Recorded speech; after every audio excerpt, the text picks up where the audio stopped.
1단계 기관 건전성 평가 개요 및 준법성 평가 기준에 대해 설명드리도록 하겠습니다. 1단계 기관 건전성 평가는 준법성과 재정 건전성으로 구성되어 있으며 기관의 청렴성과 재정 안정성을 종합적으로 판단하기 위한 평가입니다. 준법성 평가에서는 임금 관련 위반 이력, 제재 처분 내역, 과태료 부과 내역 등에 대해 평가하며 재정 건전성 평가에서는 국세, 지방세 체납 여부, 신용 수준을 평가합니다. 2021년도부터 재정 건전성 평가 방법이 개편되었습니다.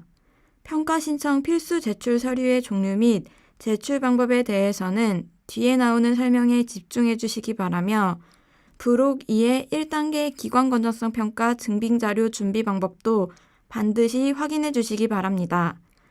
또한 21년부터 준법성 평가에서 준법성 평가 연속 감점, 사회적 무리 여부 등에 대해 추가 확인할 예정이오니 참고해 주시기 바랍니다.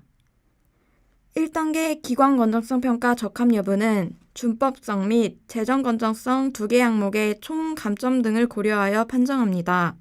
감점이 20점 이상이거나 21년도에 전과적 위탁 인정 제한 처분 발생, 준법성 평가 연속 감점, 사회적 무리 기간 등 1단계 기관 건전성 평가 결과 인증 유예로 확정된 기간은 2단계 역량 평가가 진행되지 않습니다. 먼저 준법성 평가 기준에 대해 설명드리겠습니다. 부정수급, 부실 운영 등으로 인해 제재 처분을 받거나 지도점검 불응에 따라 과태료 부과받은 이력이 있다면 제재 처분일, 과태료 부과일이 2020년 1월 1일부터 2020년 12월 31일에 해당하는 경우 처분 수준에 따라 건당 1점에서 20점까지 감점됩니다. 임금 관련 위반 이력에 대해서는 시정지시가 발생한 경우에는 시정지시일, 시정지시 없이 기소 의견으로 검찰 송치된 경우에는 검찰 송치일을 기준으로 2020년 1월 1일부터 2020년 12월 31일에 발생한 경우 1인당 5점 감점됩니다. 단, 시정지시에도 불구하고 시정 불이행으로 기소 의견 송치된 경우 검찰 송치일 기준으로 위 기간에 해당하는 경우 1인당 5점이 추가 감점되어 총 10점이 감점됩니다. 2021년부터 새로 도입되는 평가 기준에 대해 설명드리겠습니다. 2021년을 포함한 최근 3년간 준법성 평가 결과 동일 항목에서 5점 이상의 감점이 연속하여 발생한 기간은 1단계 기관 건전성 부적합 판정 및 최종 인증 유예가 부여됩니다.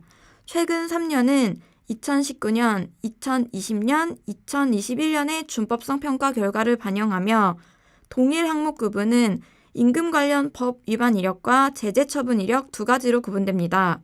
여기서 지도점검 불응에 따른 과태료 부과 이력은 제재 처분 이력에 포함됩니다. 다음으로 근로기준법, 최저임금법 및 직업능력개발훈련 관계법령과 관련하여 위법 행위가 있고 인증평가심의위원회에서 그 위법 정도가 중대하여 사회적 무리에 해당하는 것으로 인정하는 경우 인증유예가 부여됩니다. 예를 들면 훈련기관 대표자가 최근 1년 이내 직업훈련 관련 형사처벌을 받은 이력이 있는 경우 인증유예 부정훈련 행정처분 발생 기간이 인증유예 회피를 위해 신규 기관을 설립하거나 대표자 변경, 타기관으로 하여금 인증평가를 신청하는 경우 등이 있습니다. 또한 위법 정도가 심각하고 중대한 경우에는 심의위원회 결정에 따라 인증유예를 즉시 부여하고 보유한 인증등급의 유효기간을 단축 조정할 예정입니다. 전과정 처분 및 행정소송 관련 내용을 설명드리겠습니다. 먼저 2년 이상의 전과정 위탁 인정 제한 처분의 경우 처분의 유효기간이 2020년 1월 1일부터 2020년 12월 31일에 해당하는 경우 인증유예가 부여됩니다. 즉, 2년 이상 전과정 처분은 처분일이 2019년이라도 유효기간이 2020년에 해당된다면 인증유예가 부여됩니다. 두 번째로 평가 실시 연도에 전과정 위탁 인정 제한 처분을 받거나 행정소송 및 집행정지 등으로 인해 이전에 반영하지 않은 전과정 위탁 인정 제한 처분의 효력이 발생하는 경우 평가 점수에 관계없이 인증유예가 부여됩니다. 이때는 인증등급 유효기간이 남아있더라도 인증유예로 즉시 조정됩니다. 평가 실시 연도에 전과정 위탁 인정 제한 처분이 확인되어 인증유예로 즉시 조정된 경우에는 인증유예를 받은 시점 이후 도래하는 인증평가부터 등급 획득이 가능하오니 참고해 주시기 바랍니다. 또한 평가 실시 연도 전과정 처분 발생은 준법성 평가 결과 발표 이후에도 계속적으로 확인하여 반영할 예정입니다.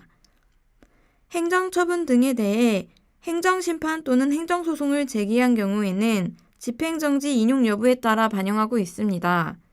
집행정지를 인용하는 결정이 없는 경우에는 본안이 진행 중이라도 평가 기준에 따라 그대로 감점을 적용합니다. 집행정지 인용하는 결정을 받은 경우에는 집행정지 실효일을 기준으로 인증평가 대상 기간에 포함된 경우 평가에 반영합니다. 마지막으로 세부 감점 기준에 대해 설명드리겠습니다. 시정명령은 1점씩 감점되며 계약 해지 또는 인정 취소, 해당 가정 또는 해당 직종 위탁 인정 제한 처분의 경우 5점씩 감점됩니다. 단 이때 만약 부정수급액이 100만 원 미만 발생했다면 7점 감점됩니다. 전과정 위탁 인정 제한 처분의 경우 기간에 따라 감점이 차등 적용됩니다. 6개월 미만은 10점, 1년 미만은 15점, 1년 이상은 20점 감점됩니다. 지도점검 불응에 따른 과태료 부과는 1차 시에는 10점, 2차 시에는 20점 감점됩니다. 임금체불 최저임금 위반 이력은 시정지시일 또는 검찰 송치일 기준으로 1인당 5점 감점되며 시정 불이행으로 기소 의견 검찰 송치된 경우에는 1인당 5점이 추가 감점됩니다. 이외로 앞서 설명드린 것처럼 준법성 연속 감점 여부 및 사회적 무리기간 해당 여부를 확인하여 1단계 기관 건전성 평가 부적합 및 인증유예를 부여할 예정입니다.